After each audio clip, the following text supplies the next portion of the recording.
Nung binabanggit nyo kaninang independent director. Hindi rin nyo alam. Well, may mga idea ho kami, pero mas maganda ho sa inyo nang galing yan. Yung independent director, unang-una, wala kang pagmimay-ari sa isang kumpanya. Dapat ganon. Pangalawa, wala kang kinalaman sa management. Pangatlo, kailangan wala kang relasyon by consanguinity, second degree civil affinity sa mga shareholders. Opo. Kaya dapat independent ka. Ang tungkulin mo lang kung sakaling may kakayahan kang mag-advise sa good governance, ma-protection ng mga minority shareholders. Ito kasi ang hinihingi ng Insurance Code of the Philippines. Nagkataon na siguro gusto nilang ganun ang maging kalagayan ng asawa ko. Hinirang nila ng ganun. So pumayag naman. Anong masama doon? Ngayon, ang insurance company, lahat naman nagko-cover ng kahit anong mga kumpanya sa lahat ng mga industriya, lahat ng sektor ng ating ekonomiya. Pati sa transportation. Lahat. O bakit naman gagawa ng usap ang asawa ko para lang makakuha sila ng ipupukol sa akin?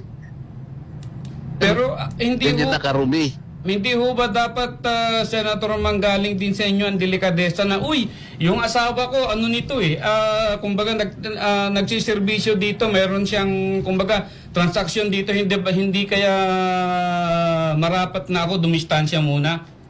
Sino? Sino di distansya? Kayo po, dito sa ginagawang investigasyon sa Bakit? Senado. Meron ba akong kinalaman dun sa mga insurance companies?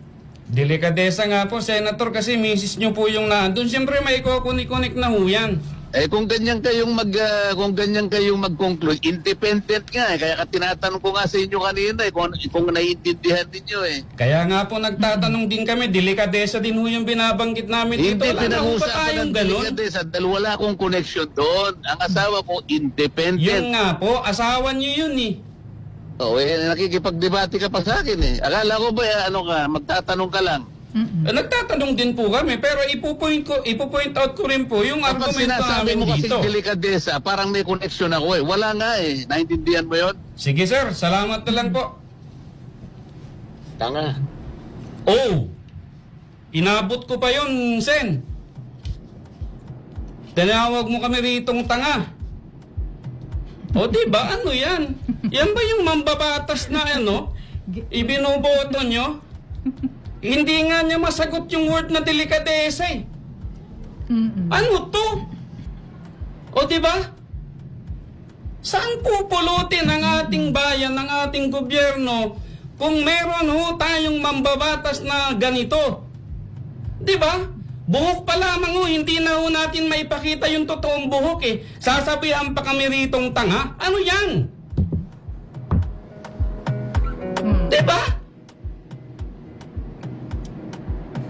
Ay, nako. Naturingan na. Di ba abogado to? Abogado. O diba?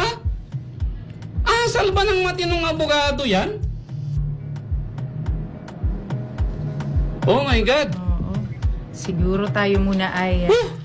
Magbabalik tayo. Magbabalik muna tayo. tayo. Lunes na Huwag lunes nyo ay... kaming gagani-ganitohin dito. Akala nyo, kami makakasama sa mga naloloko nyo, nagugulat nyo.